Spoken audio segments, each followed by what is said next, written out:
ကိုဆိုရောမကောင်းမြင်နဲ့ကိုလောက်ခဲ့မိရဲ့အမားတွေပေါ်မှာကိုအပြစ်တွေတင်နေမိရဲ့ကိုအစိုးမြင်နေဆိုတော့ကိုနဲ့ပတ်သက်ပြီးတော့ negative energy များနေတယ်ဒါပေမဲ့ဘယ်လိုလုပ်ရမလဲမသိဘူးအဲ့ဒါကြီးကအချင်းကြီးတစ်ခုလို့တော့မှဖြစ်နေရဲ့အဲ့လိုဆိုရင်တော့ဇူရီကအဲ့လိုຢာတွေကိုဘယ်လိုအကျင့်လေးနဲ့ပေဖြောင်းရင်ရတယ်ဆိုတာလေးကို sharing လုပ်ပေးမှာဖြစ်တယ်ဆိုတော့ဒီဗီဒီယိုမှာ sub link လုံးမိနေတဲ့လူတွေရှိရင် sub link လောက်တာကိုရည်တန့်စီဖို့အတွက်လောက်ရမယ်အချက်တွေတိကိုတိထားတဲ့အချက်တွေကိုဇူရီ sharing လုပ်ပေးသွားပါမယ်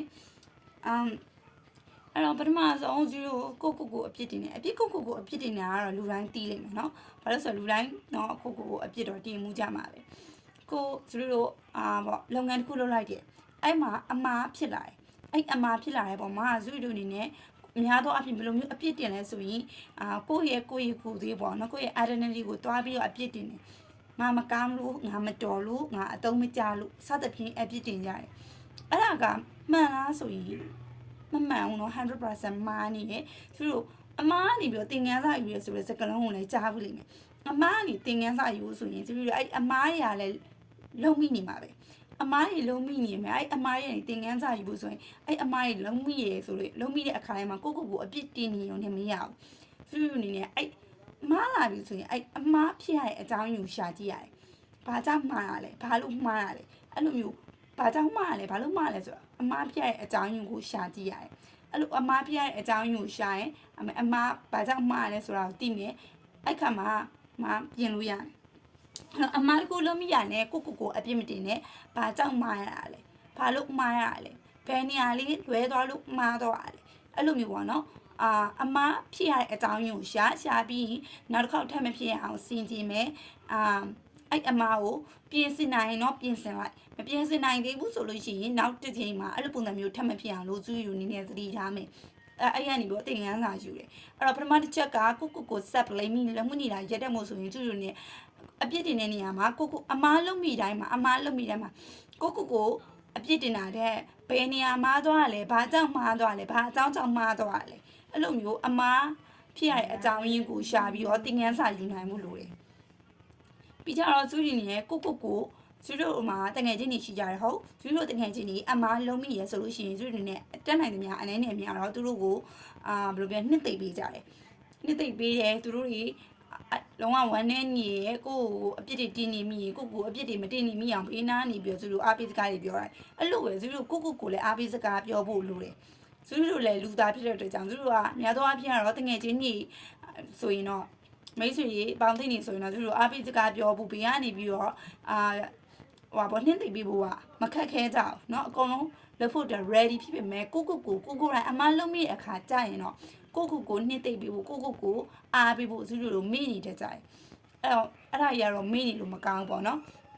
ကိုတငယ်ချင်းတယောက်လိုပဲဆက်ဆံမှာကိုရဲ့တငယ်ချင်းတယောက်ကိုဆက်ဆံတယ်လို့ပဲကိုရဲ့တငယ်ချင်းကိုနှင်းသိအားပေးတယ်လို့ပဲကိုအမားရေလုံးမိတဲ့အခါတိုင်းမှာလည်းအဲ့လိုမျိုးလေးပဲကိုအားပေးပါနှင်းသိပါနော်ကိုနားလဲပေးပါပြီးကြရင်သူတို့ထိန်းချုပ်လို့မရတဲ့အရာတွေရှိတယ်ဘယ်လိုမျိုးထိန်းချုပ်လို့မရတဲ့အရာတွေလဲဆိုလို့ရှိရင်သူတို့ team နဲ့လုပ်ရတယ် group နဲ့လုပ်ရတယ်ဆိုတဲ့အခါမှာသူတို့တချို့အရာတွေကတော့ထိန်းချုပ်လို့ရတယ်ဟုတ်ဒါပေမဲ့တချို့အရာတွေထိန်းချုပ်လို့မရဘူးကို team နဲ့လုပ်ရတဲ့အရာမှာကိုလုပ်ရတဲ့အပိုင်းရှိရယ်သူလုပ်ရတဲ့အပိုင်းရှိရယ်အဲ့တော့အဲ့လုပ်ငန်းစဉ်တစ်ခုလုံးကြီးကကိုကြောက်တဲ့နဲ့လည်းသက်ဆိုင်နေတာမဟုတ်ဘူးကိုလည်းအလုံးစုံထိန်းချုပ်လို့မရဖြစ်တဲ့အတွက်အမားတစ်ခုဖြစ်လာလို့ရှိရင်သူတို့နဲ့လက်ခံရမယ်ဒီဟာကြီးကငါထိန်းချုပ်လို့မရတဲ့အရာကို control လုပ်လို့မရတဲ့အရာဆိုတာကိုလက်ခံရမယ်အရာတိုင်းကိုသူတို့ control လုပ်ချင်တဲ့စိတ်ရှိကြတယ်အရာတိုင်းကို control လုပ်ချင်ကြတယ်ထိန်းချုပ်ချင်ကြတယ်အဲ့လိုမျိုးအရာတိုင်းကိုရမ်းမဲကိုကပဲရမ်းမဲတာဝန်ခံချင်တာနော်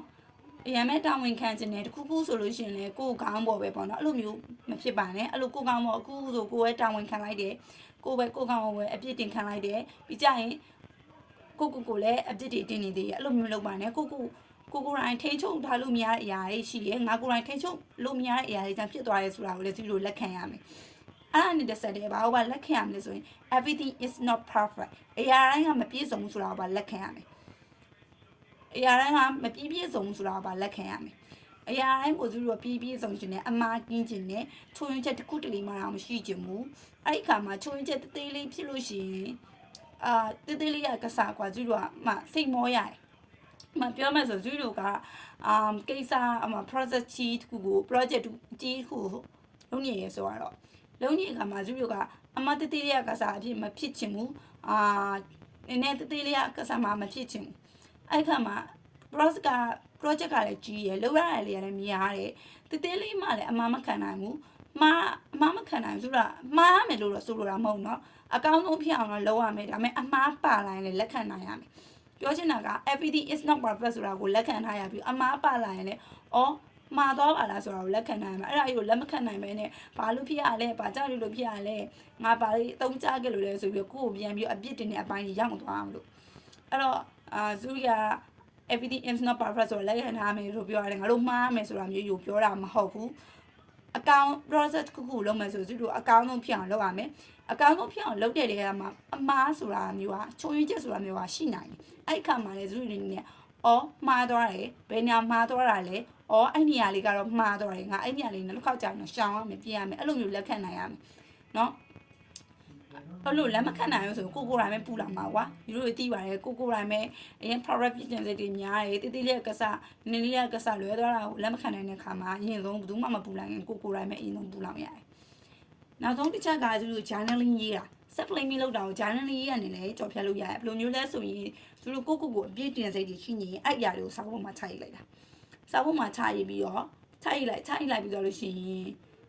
ကိုအပြည့်တင်နေတဲ့အရာတွေငါစိတ်ထဲမှာငါအပြည့်တင်နေရတဲ့မှန်ကန်လားဆိုတာကိုပြန်ပြီးစဉ်းစားပေါ့နော်အဲ့ခါမှာတချို့ရတဲ့ရုပ်ရင်းစရာတွေမှန်ကန်တာတွေထွက်လာနိုင်တယ် journaling ရေးတာကတော့သူကြီးလည်းအခုနောက်ပိုင်းရေးနေတာဆိုတော့အားပေးရရေးကြည့်ပေါ့နော်ကောင်းမွန်တဲ့ရလဒ်တစ်ခုလေးတော့ယူရိုစီထွက်လာလိမ့်မယ်ဆိုတော့သူကြီးပြောတာတွေကကို set blaming လုံးနေလို့ရှိရင်ရက်တက်ရမယ်အချက်ဒီအမှားလုံးမိတိုင်းမှာသင်ငန်းစာယူဖို့အတွက်လုပ်ပါကိုအပြစ်မတင်ပါနဲ့ကိုရန်ထိရတဲ့တငယ်ချင်းတယောက်လိုမျိုးပဲဆက်ဆံပြီးတော့အားပေးစကားနှိမ့်သိစကားပြောပါ everything is not perfect ဆိုတာကိုလက်ခံပါလုံးရမယ့်အရာကိုအကောင်းဆုံးလုပ်ပါအကောင်းဆုံးလုပ်ပြီးတော့ရင်အမှားဒီပါလာလို့ရှင်လဲလက်ခံလိုက်ပါကိုအပြစ်မတင်ပါနဲ့ပြီးကြရင်ကိုမထင်းချုပ်နိုင်တဲ့အရာတွေကို control လုပ်လို့မရတဲ့အရာတွေရှိတယ်ဆိုတာကိုလည်းလက်ခံထားပါနောက်ဆုံးကတော့ journaling ရေးပါဒါကတော့ကို self blaming လုံးမိနေရဆိုလို့ရှိရင်စုရင်ပြောတဲ့အချက်တွေကိုလိုက်နိုင်တော့ဘယ်လိုပြောမလဲ short ချနိုင် self blaming လောက်တာကို short ချနိုင်လိမ့်မယ်ပေါ့နော် okay ဒီနေ့စုရင်ပြောတာကတော့ဒီလောက်ပါပဲဗီဒီယိုလေးကိုအဆုံးထိကြည့်ပြီးရလူတိုင်းကိုလေကျေးဇူးတင်ပါတယ်သူဒီ comment အောက်မှာလည်းယူရိုနေ့စဉ်ကြုံရတဲ့ခက်ခဲလေးတွေကို sharing လုပ်ပြီးလို့ရပါတယ်ဇူးနေတူဆွေးနွေးကြမယ်ပေါ့နော်နောက်ဗီဒီယိုမှာလည်းပြန်တွေ့ကြပါမယ်ဒါပေမဲ့ပြီးကြတော့ဇူးရဲ့ channel လေးကိုလည်း subscribe လုပ်ပြီးတော့ကြပါအောင်